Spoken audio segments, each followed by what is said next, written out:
Your 11-year-old just lied to you about finishing homework, and you know it because the same kid who can't remember to flush the toilet suddenly has the operational security of a Cold War spy. They're not rebelling, they're not being difficult. They've already decided you're not safe anymore. The shift happens so quietly, most parents miss it completely. One day your kid tells you everything.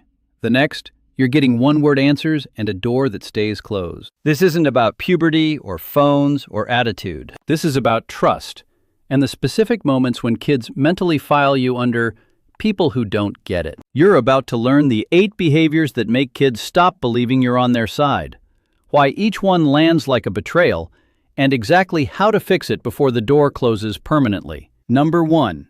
The interrupted confession. Your kid starts telling you something real. Maybe about a friend conflict or a classroom humiliation. You're listening, nodding, doing the parent thing. Then your brain spots a teaching moment glowing like a neon exit sign, and you cannot resist. You interrupt with advice, perspective, or worse, a story about how you handled something vaguely similar in 1997. You think you're being helpful. You think connection means steering them toward wisdom. Your kid hears this. Your feelings are a problem I need to solve immediately, instead of something worth hearing. Research from UCLA's Center for Scholars and Storytellers found that kids whose parents consistently interrupt emotional disclosures develop what they call narrative abandonment. Basically, they stop finishing stories because nobody's actually listening to the ending. This creates kids who share nothing important because sharing feels like handing someone a glass of water and watching them immediately dump it out to show you the correct way to hold a glass. The fix is stupidly simple, but incredibly hard. When your kid shares something vulnerable, your only job is to listen until they're completely done. Not until you think they're done, until they stop talking. Then say, "That sounds really hard," or "Tell me more about that." Save the advice for when they specifically ask, "What should I do?" Most of the time, they're not looking for solutions. They're looking for a witness. Number 2, the achievement interrogation. Your kid walks in from school and you immediately start the download. How was the test? Did you turn in the project? What happened in math? You think this is caring involvement. You think this shows you're invested in their success. Your kid experiences this as a daily performance review, where their worth gets calculated by what they produced that day. Columbia University's research on parental achievement pressure shows that kids who face regular achievement interrogations develop something called conditional regard, the belief that love and approval are directly tied to performance. They start hiding struggles because struggles feel like disappointing you personally. This is how you get kids who are falling apart in chemistry, but tell you everything's fine, because fine is easier than watching your face do that concerned, disappointed thing. These kids learn young that your interest in them is actually interest in their output. The fix requires you to get comfortable with small talk that goes nowhere. Ask about lunch. Ask about the weird kid in third period. Ask what made them laugh today. Create space where they exist as a whole person, not a student you're monitoring. When you do need to check on school stuff, make it one question, not an audit. Anything you need help with this week?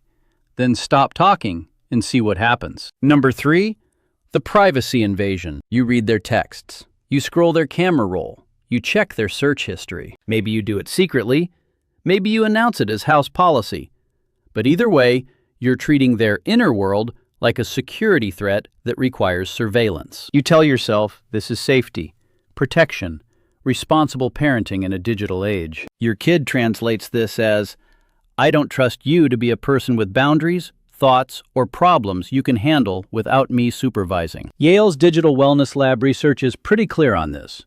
Kids whose parents engage in digital surveillance without transparent agreements report lower trust, higher anxiety, and get better at hiding things, not better at making good choices. You're not teaching judgment, you're teaching encryption. These kids don't develop internal decision-making skills because they're too busy managing what you're allowed to see. They start deleting messages immediately, using friends' phones, creating fake accounts. The problem isn't that they have privacy.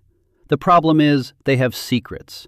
And secrets grow in environments where honesty feels dangerous. Number 4, quick reality check. Quick favor before we keep going. If this is landing for you, Take 1 second to tap that subscribe button. Believe it or not, over 97% of viewers haven't subscribed yet.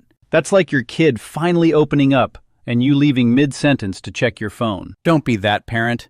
Subscribe so you don't miss what's coming next. Number 5, the emotional editing. Your kid tells you they're scared, angry, or anxious about something. Your immediate response is to talk them out of it. You don't need to be nervous. There's nothing to worry about. You're overreacting. You think you're providing reassurance and perspective.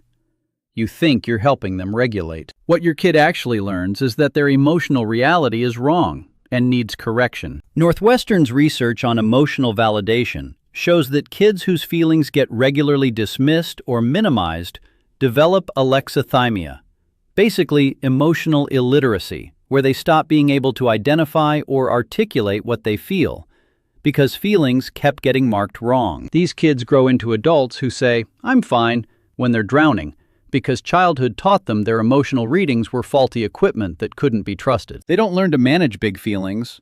They learn to hide them or deny them entirely. The research is consistent across decades. Kids need their feelings reflected back, not corrected. When your kid says they're anxious about the presentation, don't say, "Don't be nervous." Say, "Presentations are stressful. What's the part that feels hardest?" You're not agreeing that the world is ending. You're agreeing that their experience of the world is real and worth taking seriously. That's the difference between a kid who comes to you with problems and a kid who white-knuckles everything alone. Number 6, the comparison trap. You mention how their sibling handled something. You bring up their cousin who's thriving. You reference the neighbor kid who got into the advanced program. You think you're providing motivation or healthy perspective. You think a little comparison creates drive. Your kid hears, "You're insufficient, and I'm keeping score against people who aren't even in this conversation." Stanford's research on sibling comparison and achievement motivation found something parents hate hearing. Comparison doesn't create motivation. It creates shame and resentment. Kids who get regularly compared develop either crushing perfectionism, where they're constantly trying to measure up, or they completely opt out, because why try when someone else is already better? These kids don't see siblings or peers as teammates. They see them as evidence of their own inadequacy. Even positive comparisons land wrong.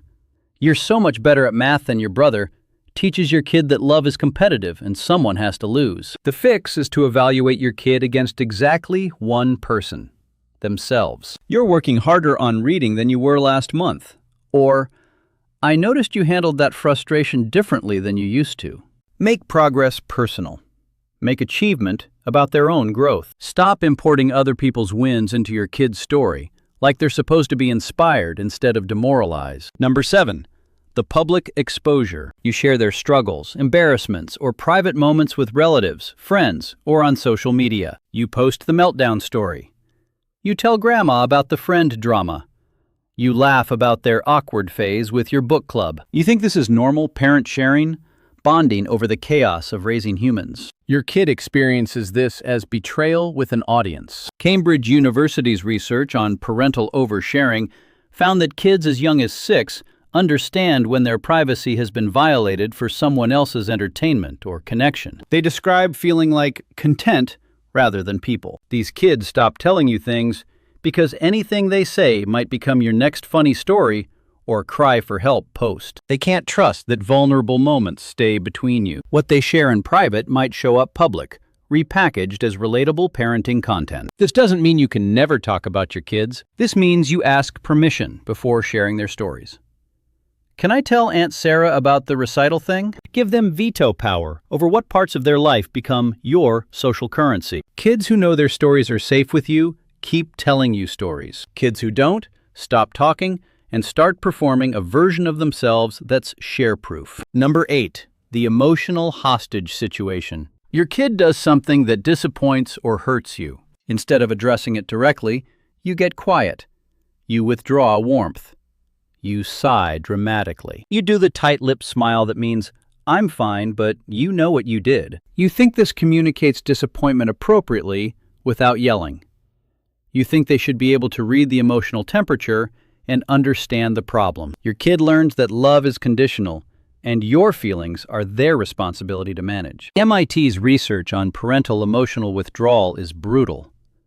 Kids exposed to regular silent treatment or emotional coldness develop hypervigilance around adult moods and people-pleasing behaviors that follow them into every relationship forever. They become adults who can't tell you what they need because childhood was about managing what you needed. They read rooms obsessively. They apologize for things that aren't their fault.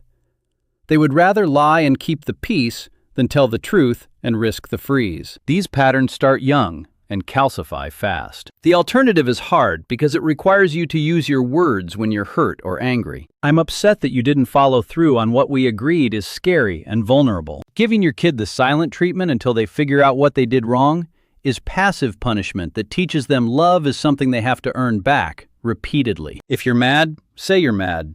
If you're disappointed, say you're disappointed. Then have the actual conversation, instead of creating an emotional guessing game where connection is the thing you withhold until they perform adequate remorse. Number 9. The lack of repair. You mess up. You yell too loud. You're unfair. You jump to conclusions. You apologize, but it's the parent apology that's mostly explanation. I'm sorry I snapped, but you weren't listening and I was stressed, and you know how I get when you think acknowledging it counts as repair. You think context makes it okay. Your kid notices you never apologize the way you demand they apologize. You never take full responsibility without the qualifying statement that makes it partly their fault. Research from Harvard's Center on the Developing Child shows that kids don't need perfect parents. They need parents who can repair. The parents who say, I messed up, I shouldn't have said that, I'm sorry, without the attached essay about why it happened. Kids who watch adults take responsibility without defensiveness learn that mistakes aren't character flaws. They learn that relationships survive conflict if people care enough to acknowledge harm and mean the apology. Kids whose parents never fully own their mistakes learn that power means never having to say you're actually sorry. They learn that apologies are performances you give to people above you, not genuine repair between equals. The fix is simple and ego-destroying. When you mess up, say exactly that. I was wrong. I'm sorry. Full stop. No but you, no explanation that secretly makes it their fault. Just the apology, clean and complete. Then ask what they need from you to make it better. Sometimes it's space. Sometimes it's a redo of the conversation. Sometimes it's just hearing that you know you hurt them. That's the repair. That's what keeps the door open. Number 10. The path back to their side. Your kids stop believing you're on their side because somewhere along the way, your fear dressed up as control, and your love looked like surveillance. This is fixable, but only if you're willing to admit that the behaviors came from caring too much in ways that pushed them away. Start small. Pick one thing from this list and do it differently tomorrow. Listen without interrupting. Ask about their day without interrogating their productivity. Apologize for something without the disclaimer. Stop comparing them to humans who aren't them. Kids are resilient, but they're also honest scorekeepers. They remember who made them feel small and who made them feel safe. The adult relationship you'll have with them someday is being written right now, in these small moments where you either choose connection or control. They won't remember the grades you pushed them toward. They'll remember whether you liked them as a person or just approved of them as a project. Be the person they want to call when something good happens or when something falls apart. Be the coffee shop, not the courthouse. Low stakes, always open, no appointment needed. That's the relationship that survives everything coming next.